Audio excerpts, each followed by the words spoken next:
Segala puji syukur ya Tuhan kami naikkan padamu. Kau Bapa kami yang baik, Kau Bapa kami yang hidup, Kau Bapa yang kekal, Allah Yesus Tuhan juru selamat kami manusia. Ini kami Tuhan, hamba-hambamu, anak-anakmu, kami mau terus berhimpun, bersekutu memuji Tuhan, dimanapun kami berada saat ini, sekalipun lewat ibadah online, tapi sukacita kami tidak padamu, karena Roh Allah, Roh yang berkuasa turun atas hidup kami. Terima kasih Bapa, kami bawa persembahan yang kudus dan berkenan di hadapan-Mu. Dengan kami melayakannya Bapa, kami memutuskan setiap kami, hati pikiran kami terus tertuju kepada Tuhan. Terima kasih Bapa, bila mana masih ada dosa dan pelanggaran yang masih kami lakukan ya Tuhan,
tenda pada Tuhan. Amin.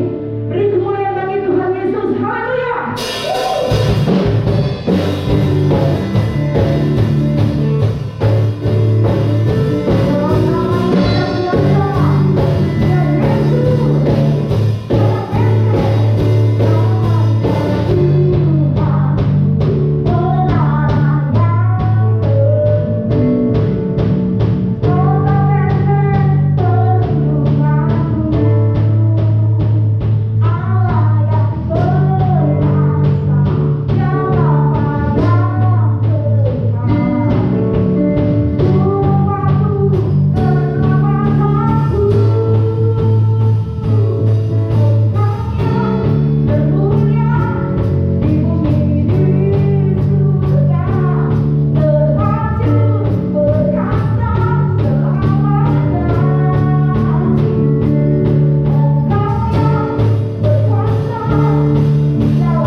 Shalom saudara, saya berharap kita semua dalam keadaan yang luar biasa.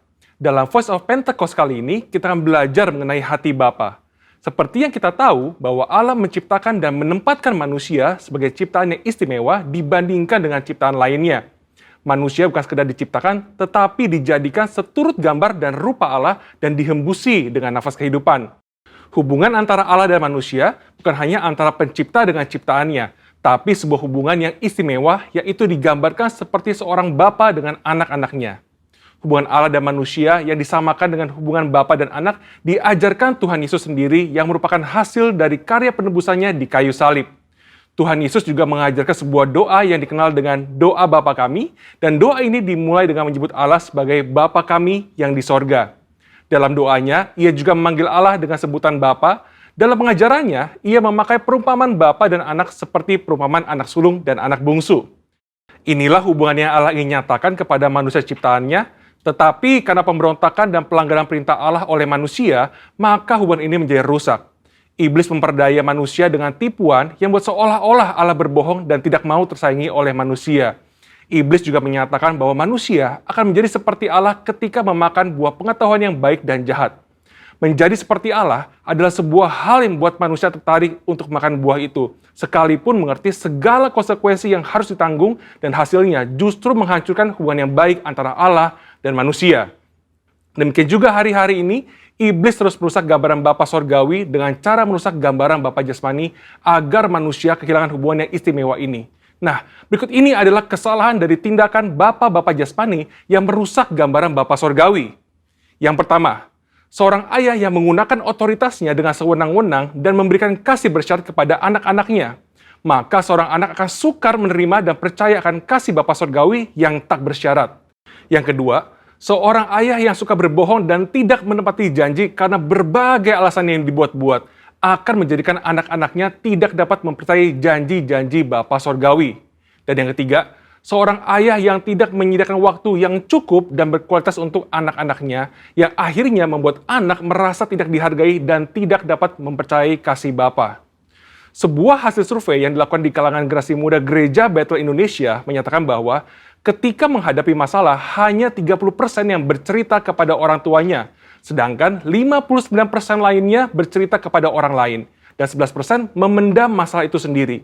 Selain itu, 12,5% kaum muda GBI mengakui bahwa mereka memiliki hubungan yang buruk dengan orang tua, dan 43% tidak ingin memiliki pasangan hidup seperti orang tuanya.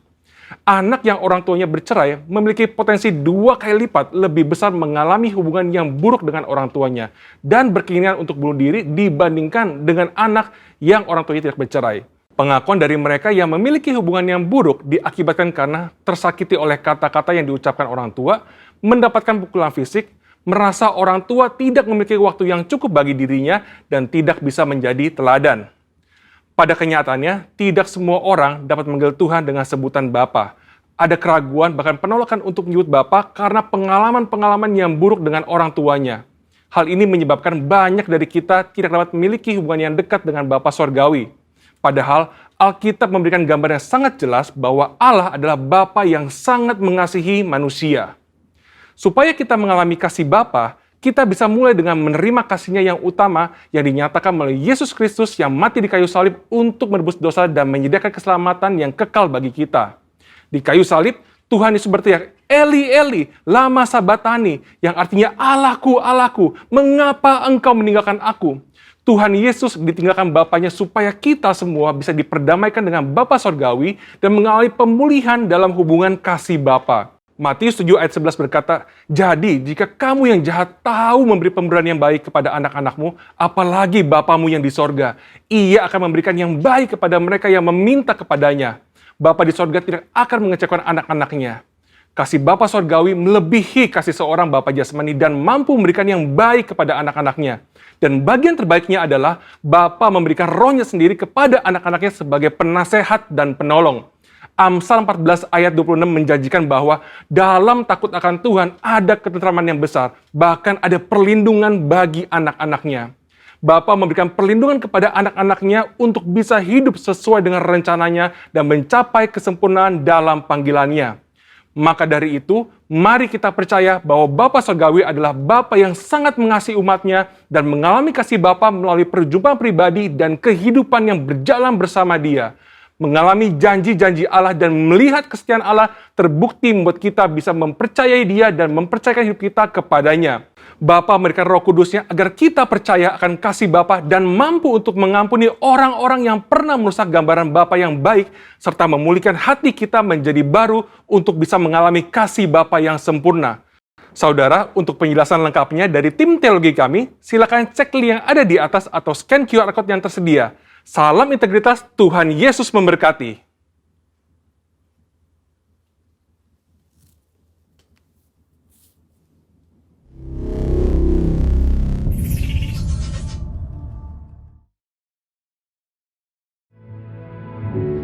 Kami siapkan hati kami untuk menjadi tanah yang subur dipenuhi kebenaran firman Bapa. Tuhan Yesus yang baik, penuhi kami dengan hadirat-Mu yang berkuasa di kami hidup kami. Sepenuhnya kami adalah milik-Mu. Jadilah pada kami seperti Tuhan. Berbicara Tuhan bagi kami. Kami siap mendengarkan sabda-Mu di dalam nama Yesus. Yang siap mendengarkan firman Tuhan sama-sama kita katakan. Amin.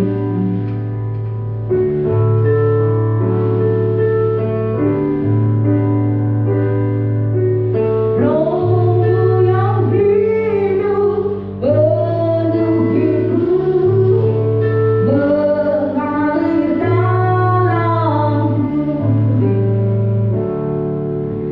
Di waktu tenang bersamamu, dalam naunganmu, ku buka hati untuk jamahanmu, berserahmu di hadiratmu. Kau ambil alih seluruh hidupku, di altarmu menyembahmu. Roh-Mu yang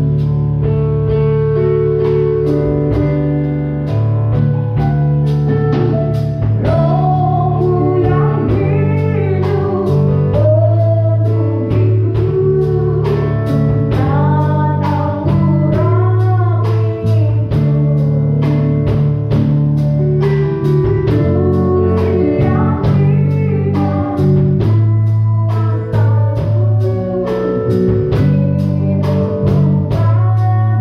penuhiku,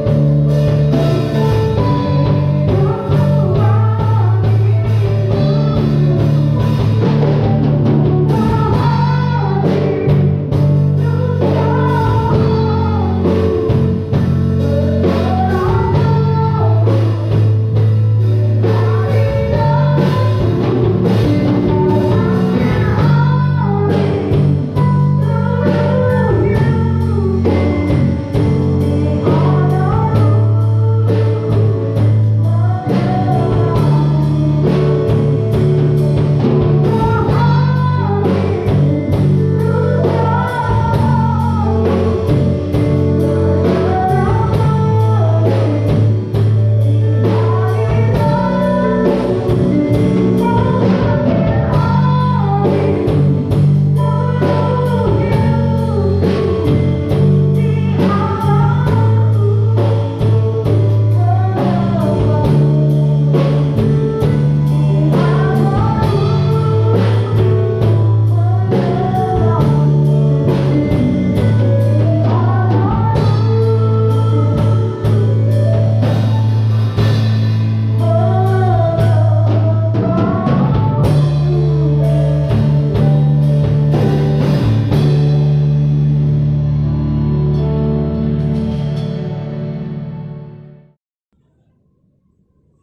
Shalom. Bagaimana kabarnya? Luar biasa, amin. Puji Tuhan. Kita langsung buka saja dari Yohanes 8 ayat 36. Yohanes 8 ayatnya yang ke-36. Demikianlah firman Tuhan. Jadi apabila anak itu memerdekakan kamu, kamu pun benar-benar merdeka. Jadi apabila anak itu memerdekakan kamu, kamu pun benar-benar merdeka. Merdeka! Ya, merdeka! Ya, satu teriakan yang pantas kita teriakan, apalagi di bulan Agustus ini, bulan kemerdekaan. Kita memang sudah merdeka, walaupun adalah beberapa orang yang bilang belum merdeka lah, masih dijajah ini, masih dijajah itu. Tetapi secara hukum, bangsa kita ini sudah merdeka, sudah tidak di bawah penjajahan siapapun begitu loh.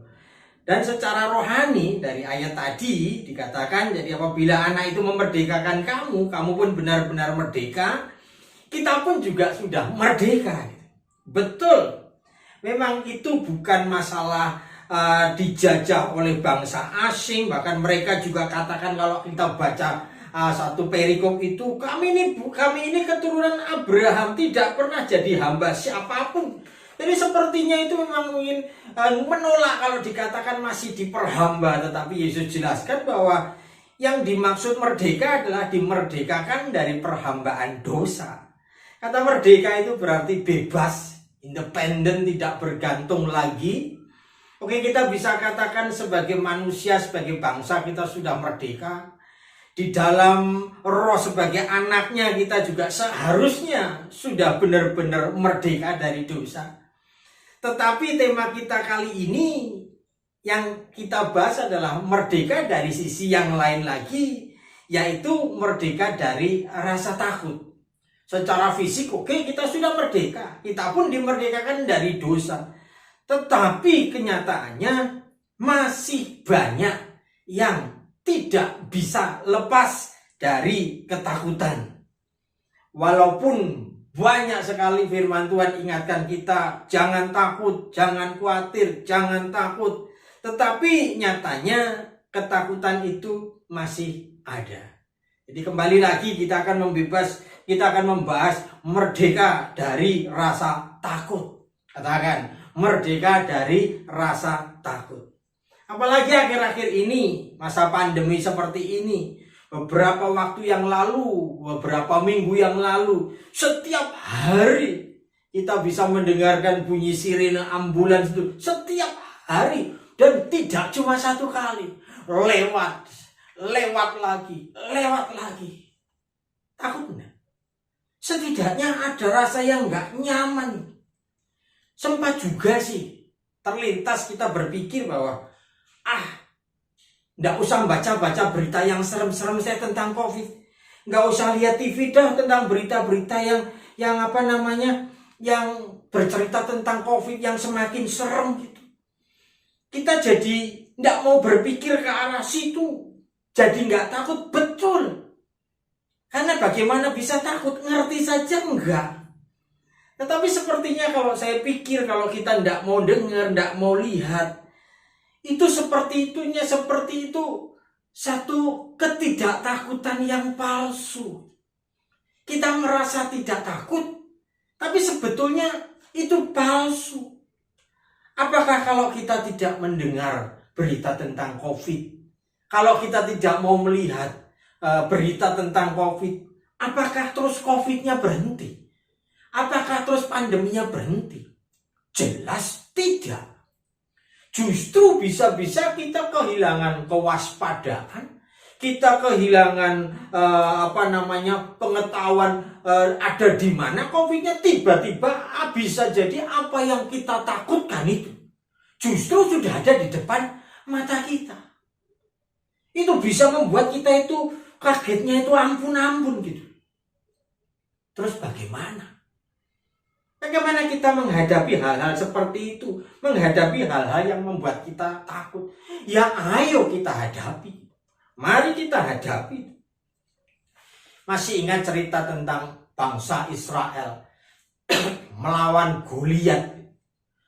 Apakah kalau bangsa Israel waktu Goliat itu menongol, bangsa Israel, aku ndak mau lihat. Terus waktu Goliatnya teriak-teriak menantang bangsa Israel, aku ndak mau dengar. Apakah Goliatnya hilang? Apakah terus mereka merdeka terhadap musuh yang namanya Goliat? Tidak. Goliatnya tetap ada. Goliatnya tetap maju, Goliatnya tetap mendekat, Goliatnya tetap menyerang. Sama seperti tadi. Apakah kalau kita tutup telinga tidak mau dengar berita tentang COVID? Kalau kita tutup mata tidak mau lihat berita tentang COVID? Terus COVID-nya berhenti? Tidak. Mereka jalan terus. Jadi bila kita katakan kita itu dengan menutup telinga, menutup mata, kita tidak merasa takut, saya bisa katakan itu ketidaktakutan yang palsu. Lalu bagaimana? Ya ayo kita hadapi. Ada dua pilihan. Kita hadapi dengan rasa takut, atau kita hadapi seperti Daud menghadapi Goliat. Perang itu tetap ada. Entah kita menutup mata atau tidak, entah kita menutup telinga atau tidak, perang itu tetap ada. Masalah itu tetap ada. COVID itu tetap ada. Mau kita merem atau melek, tutup telinga atau tidak, itu tidak mengubah apapun. Tinggal kita milih. Kita diam ketakutan, atau kita menipu diri dengan menutup telinga, menutup mata, seolah-olah masalah itu tidak ada. Atau yang ketiga, hadapi dengan berani seperti Daud menghadapi Goliat. Pilihan ada di tangan kita. Lah yang jadi pertanyaan adalah yang mau kita tahu, bagaimana caranya? Mengapa kok Daud berani menghadapi Goliat? Bukankah itu yang kita cari? Kita sedang cari nih, apa yang membuat kita bisa maju tanpa takut? Kita baca ceritanya. 1 Samuel 17. 1 Samuel 17. Ayatnya 34 sampai dengan 37. 1 Samuel 17 ayat 34 sampai dengan 37. Demikianlah firman Tuhan. Tetapi Daud berkata kepada Saul, "Hambamu ini biasa mengembalakan kambing domba ayahnya. Apabila datang singa atau beruang yang menerkam seekor domba dari kawanannya, maka aku mengejarnya." Daud mengejarnya, menghajarnya, dan melepaskan domba itu dari mulutnya, keluarin dari mulutnya. Kemudian apabila ia berdiri menyerang aku, maka aku menangkap janggutnya, tangkap janggutnya, lalu menghajarnya dan membunuhnya. Baik singa maupun beruang telah dihajar oleh hambamu ini. Dan orang Filistin yang tidak bersunat itu, ia akan sama seperti salah satu daripada binatang itu, karena ia telah mencemooh barisan daripada Allah yang hidup. Itu Daud. Bila ada singa atau beruang menerkam salah satu dombanya, dia akan kejar, akan menghajar, akan keluarkan dari mulutnya. Kalau binatang itu menyerang, pegang janggutnya, dihajar, dibunuhnya. Sampai di sini seolah-olah Daud menceritakan kehebatannya, menunjukkan ini loh aku bisa. Tapi kalau kita lanjutkan ayatnya, 1 Samuel 17 ayat 37. Pula kata Daud, Tuhan yang telah melepaskan aku dari cakar singa dan dari cakar beruang, Dia juga akan melepaskan aku dari tangan orang Filistin itu. Kata Saul kepada Daud, pergilah, Tuhan menyertai engkau. Disinilah muncul bedanya. Daud memiliki pengalaman yang benar dengan Tuhan. Daud memiliki pengalaman yang benar dengan Tuhan. Saya garis bawahi kata benar. Karena banyak orang salah mengartikan bagaimana mengandalkan Tuhan. Ingat Daud tadi. Daud itu di situ dia mengejar, menghajar, mengeluarkan dombanya dari mulut singa atau beruang. Memegang janggutnya, menghajarnya, membunuhnya. Mengandalkan Tuhan itu bukan duduk diam, bukan hanya berdoa. Bahkan Daud tidak mengatakan sama sekali dia berdoa waktu melawan singa atau beruang. Dia lakukan semua yang menjadi bagiannya. Dan melatih dirinya. Dia lawan singa, dia lawan beruang. Tetapi di ayat tadi dikatakan, Tuhan yang telah melepaskan aku dari cakar singa dan dari cakar beruang, Dia juga akan melepaskan aku dari tangan orang Filistin itu. Saat dia menang, apa yang dikatakannya, apa yang dia akui, apa yang dia imani, Tuhan yang melepaskan dia dari cakar singa dan dari cakar beruang. Di situ bedanya. Dia tidak hanya duduk diam saja, dia berperang. Dia lakukan bagiannya, tapi saat menang, dia tetap merasa, dia tetap beriman. Ada satu sosok yang luar biasa yang melepaskan dia dari cakar singa maupun dari cakar beruang. Daud fokus mengejar, Daud fokus menghajar, Daud fokus menangkap janggutnya, membunuhnya. Tetapi dia percaya saat cakar itu mau menyerang dia, Tuhan melepaskan dia dari cakar singa maupun cakar beruang itu. Itu pengalaman yang benar. Itu pengalaman yang benar-benar mengenal siapa itu Tuhan. Itu pengalaman yang benar yang membawa Daud itu berani menghadapi Goliat. Karena dia benar-benar merasakan Tuhan itu menyertai dia. Daud tahu kalau dia sudah melakukan bagiannya, Tuhan juga akan melakukan bagian Tuhan. Daud tahu kalau dia sudah lakukan bagiannya, Tuhan pasti juga akan melakukan bagian Tuhan. Itu yang membuat Daud berani maju, tidak takut, karena dia maju melakukan bagiannya. Jangan sampai kita terjebak pada keinginan untuk memiliki pengalaman, tapi pengalaman yang salah bersama Tuhan. Memiliki pengalaman yang salah bersama Tuhan. Pengennya kita berdoa tiba-tiba ada makanan. Pengennya kita berdoa tiba-tiba ada uang. Kita tidak akan berani maju karena kita tidak punya pengalaman berperang. Pengalaman kita hanya berdoa. Tidak ada yang salah dengan berdoa. Tetapi kalau hanya berdoa, disitulah salahnya. Kapan kita melakukan bagian kita? Hari-hari ini, ancaman di mana-mana pandemi seakan mengelilingi kita. Apa yang menjadi bagian kita yang harus kita lakukan? Apa kita hanya berdoa saja? PPKM, peraturan pemerintah, turuti itu. Ibadah di rumah, ayo kita lakukan seperti saat ini. Tidak ada masalah. Itu bagian yang harus kita lakukan. Ikut vaksin. Jalankan protokol kesehatan. Supaya apa? Supaya tidak ada lagi yang menuduh kita bahwa kita belum melakukan bagian kita. Maka hati kita tidak tertuduh. Saat hati ini sudah tahu kita melakukan bagian kita, saat itulah kita boleh teriak, Tuhan, tolong. Saat kita sudah lakukan bagian kita, saat itulah kita sudah pantas untuk teriak, Tuhan, tolong. Saat kita sudah lakukan bagian kita, iman kita akan bangkit karena tidak ada yang menuduh kita. Semua sudah kita lakukan. Tinggal Tuhan yang menentukan. Dan kita boleh percaya. Apa yang Tuhan berikan, itu pasti yang terbaik. Kalau kita sudah lakukan bagian kita.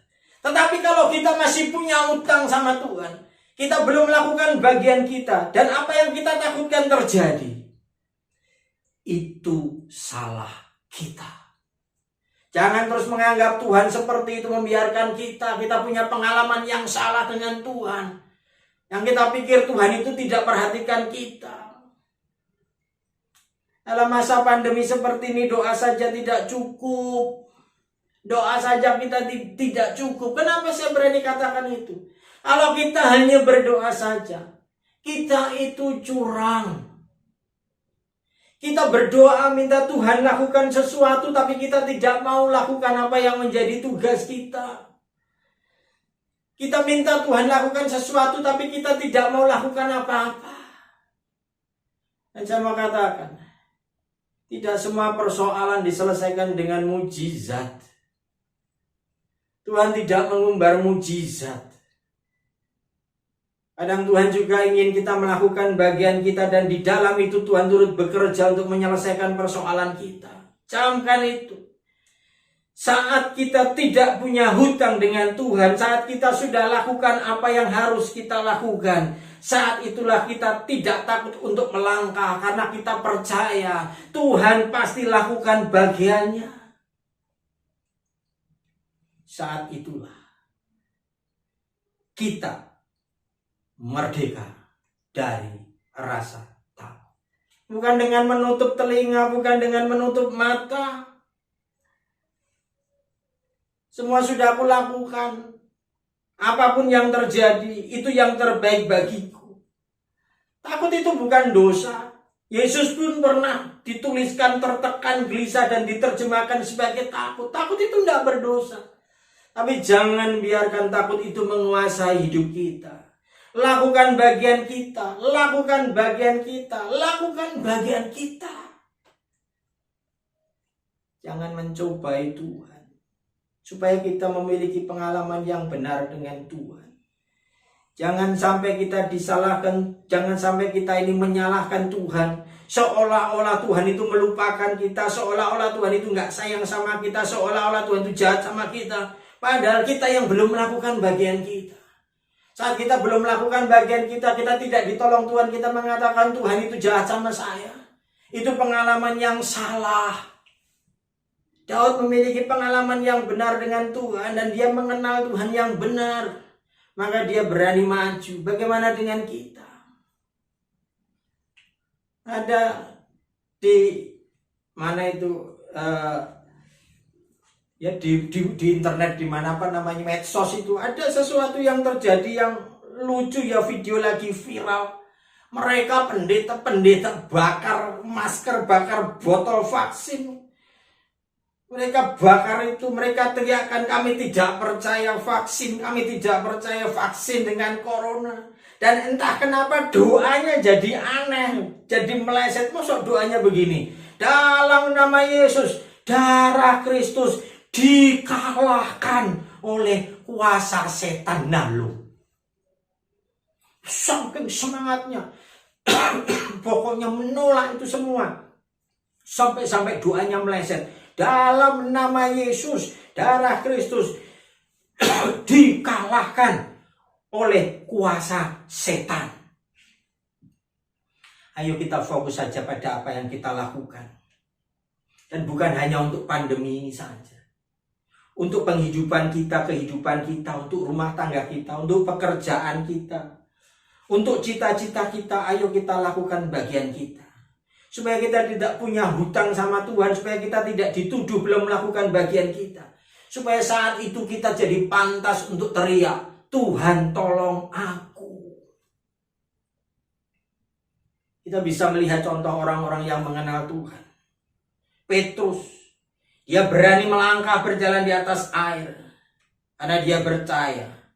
Kalau Tuhan yang suruh. Enggak ada yang mustahil.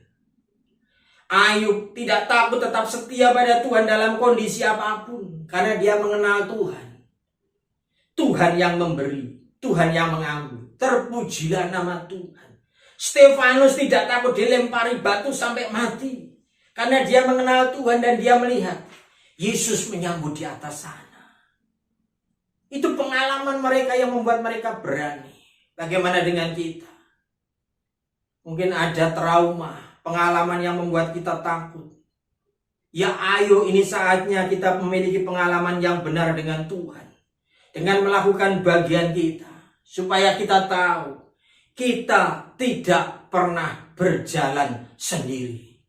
Pengertian seperti itulah yang membuat kita merdeka dari rasa takut.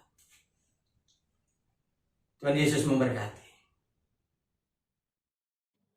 Salam jemaat GBI Gerarapan, bagaimana kabarnya? Tetap luar biasa, amin.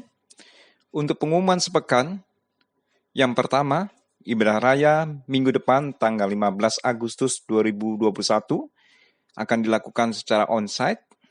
Bapak Ibu dapat beribadah tatap muka di gereja dengan sukacita. Kedua, untuk kegiatan ibadah sekolah minggu masih dilakukan secara online melalui YouTube. Ketiga, untuk ibadah tengah minggu masih diliburkan, menunggu konfirmasi lebih lanjut.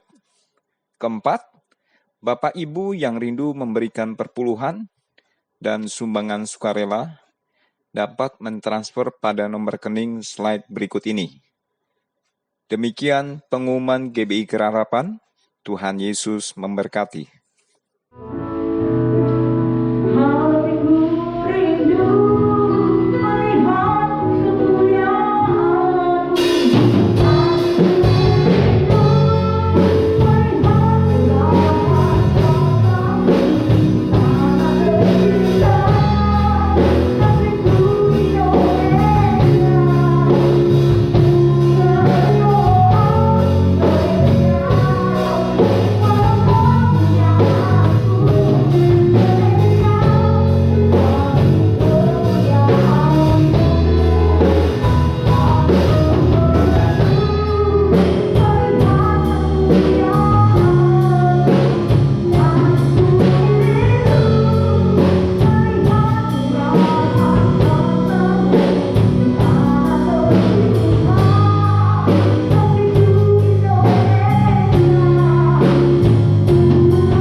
Hatiku rindu melihat kemuliaan-Mu. Mari kita buka hati kita angkat tangan kita. Kita akan menerima berkat dari Tuhan. Para kekasih-kekasih Tuhan, pergilah, jadikan semua bangsa murid Tuhan dengan membawa berkat, kasih karunia sukacita yang berlimpah-limpah dari Bapa Yahweh di surga, kasih yang sempurna di dalam Tuhan Yesus, Masiha Tuhan Yesus Kristus, penyertaan, penghiburan, dan kuasa dari Roh HaKodes, Roh Kudus, menyertai kita semua. Mulai hari ini, sampai Tuhan datang menyebut kita diam dan permai, bahkan sampai selama-lamanya. Mari yang percaya dan diberkati Tuhan, sama-sama kita katakan, amin, amin, amin. Tuhan Yesus memberkati.